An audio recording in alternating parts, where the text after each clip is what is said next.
SIR এর শুনানি প্রক্রিয়া চলছে এই মুহূর্তে এবং তার মধ্যেই আমরা দেখতে পাচ্ছি প্রায় প্রত্যেক দিন নতুন নতুন করে বিভিন্ন সরকারি ভবনকে টার্গেট করে, বিশেষ করে বিডিও অফিসগুলোকে টার্গেট করে সেখানে গুন্ডামি চলছে। এসআইআর যাতে পণ্ড হয়ে যায় সেই জন্য দুষ্কৃতি রাজ চলছে এবং এই সমস্ত ক্ষেত্রে বিভিন্ন জেলায় যখন এই কাণ্ডগুলো ঘটছে তার সঙ্গে অধিকাংশ ক্ষেত্রেই তৃণমূলের যোগ পাওয়া যাচ্ছে।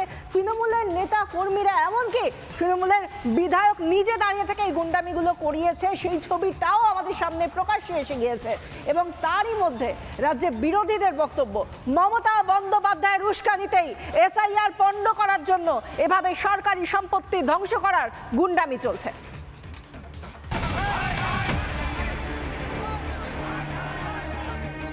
স্বচ্ছ ভোটার তালিকার বিরুদ্ধে ক্ষোভ, দিকে দিকে তৃণমূলের বিক্ষোভ।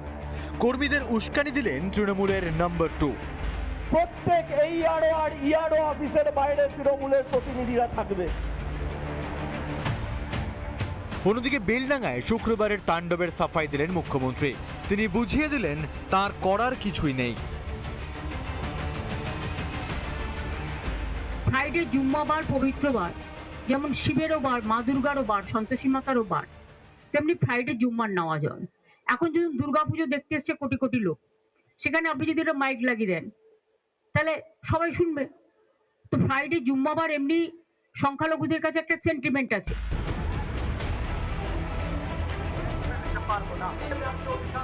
কিন্তু মাননীয়া, পুজোর সময় এমন তাণ্ডব হয় কি? এই নিয়ে বিজেপির নিশানায় তৃণমূল সুপ্রিমো।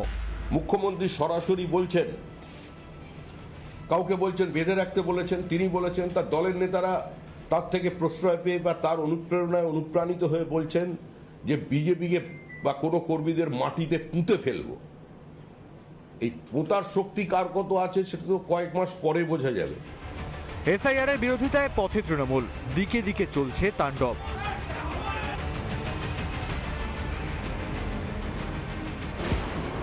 এসআইআর নিয়ে দিকে দিকে তাণ্ডব, সরকারি সম্পত্তি ধ্বংস, খোদ তৃণমূল বিধায়কের নেতৃত্বে বিডিও অফিসে ভাঙচুর। এই সমস্ত কিছুর পিছনেই কি তারই অনুপ্রেরণা এবং শাসকের বদান্যতায় কি বিভিন্ন জায়গায় এই অরাজকতা?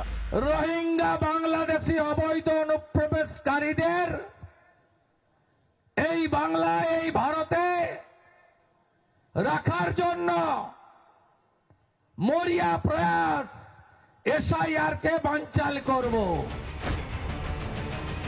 প্রসেসটাকে আটকানোর জন্য সব ধরনের প্রচেষ্টা মমতা বন্দ্যোপাধ্যায়ের নির্দেশে, মমতা বন্দ্যোপাধ্যায়ের আদেশে পুরোটা হচ্ছে, পুরো প্ল্যানিং করে হচ্ছে। কারণ কোনোভাবেই মমতা বন্দ্যোপাধ্যায় এসআইআর করতে দেবেন না বলে ঠিক করেছেন। কারণ এসআইআর করলে পরে মমতা বন্দ্যোপাধ্যায় বুঝে গেছেন উনি হারবেন। অনুপ্রবেশকারী দায়িত্ব তৃণমূলের ভোট ব্যাংক, কারচুপি করে তাদের নাম তুলেছে ভোটার লিস্টে। ভোটার লিস্টে সেই ভূত ধরে রাখতে মরিয়া তৃণমূল। তাই কি দিকে দিকে তৃণমূলের তাণ্ডব, হিংসায় উস্কানি? রিপাবলিক বাংলা। নানা ধরনের কন্টেন্ট দেখার জন্য লাইক করুন, শেয়ার করুন আমাদের ফেসবুক পেজ, সাবস্ক্রাইব করুন আমাদের ইউটিউব চ্যানেল। পাশাপাশি অন্যান্য ব্রেকিং নিউজের জন্য অবশ্যই চোখ রাখুন রিপাবলিক বাংলায়।